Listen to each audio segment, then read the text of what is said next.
এটা ভেঙে দেখাই কতটা মচমচে হয়েছে আর মাছটা ভালো সিদ্ধ হয়ে গেছে। বাড়িতে অবশ্যই এভাবে বানাবেন। নমস্কার বন্ধুরা, সুস্মিতা ভিলেজ ফুডে আপনাদের স্বাগত। নতুন একটা রেসিপি নিয়ে চলে আসলাম।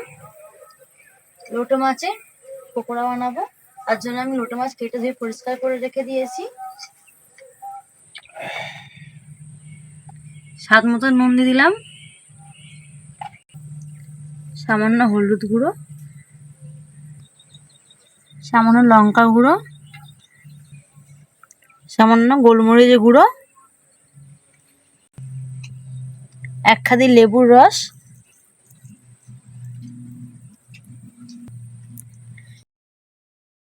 সবকিছু ভালো করে মাছের সঙ্গে মাখিয়ে নেব। যেহেতু লেবুটা দেওয়া আছে তাই মাছের আঁশ গন্ধটা আর থাকবে না। বেশ কিছুটা বেসন নিয়ে নিয়েছি, স্বাদ মতো নুন দিয়ে দেবো, সামান্য হলুদ গুঁড়ো আর লঙ্কা গুঁড়ো দিয়ে দেবো। আদা রসুন বেটে রেখে দিয়েছি, দিয়ে দেবো।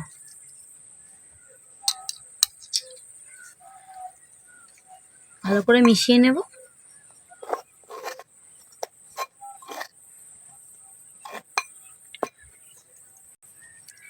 এবার অল্প অল্প জল দিয়ে বেসনটা ফাটিয়ে নেব।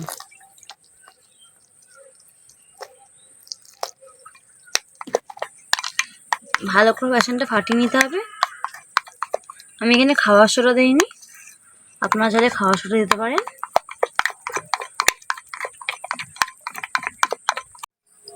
উনুন জ্বালিয়ে কড়া বসিয়ে দিয়েছি, কড়াটা ভালো করে গরম করে নিয়েছি। এবার তেল দিয়ে দেবো। তেলটা একটু বেশি করে দিতে হবে। তেলটা ভালো করে গরম করে নিয়েছি। এবার লোটে মাছ নিয়ে বেসনে ডুবিয়ে দিয়ে দেবো।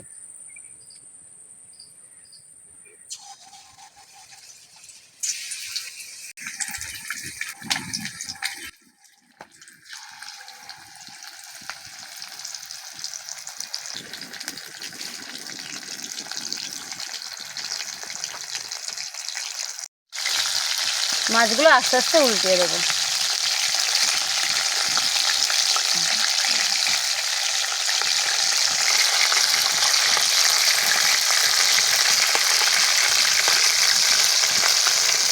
ভালো করে আস্তে আস্তে লাল লাল করে ভেজে নেব।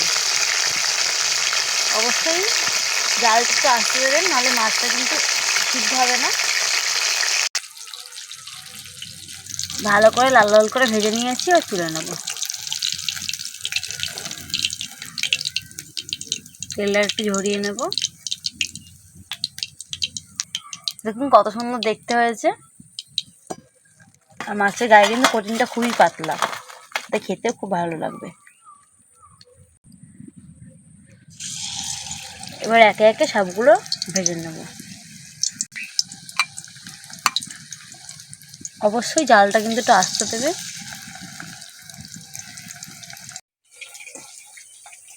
লোটো মাছের পোকাগুলো সবগুলো ভেজে নিয়েছি।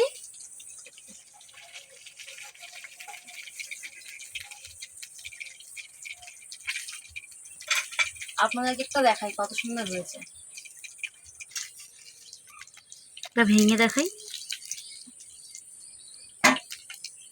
কতটা মচমচে হয়েছে আর মাছটা ভালো সিদ্ধ হয়ে গেছে। বাড়িতে অবশ্যই এভাবে বানাবেন।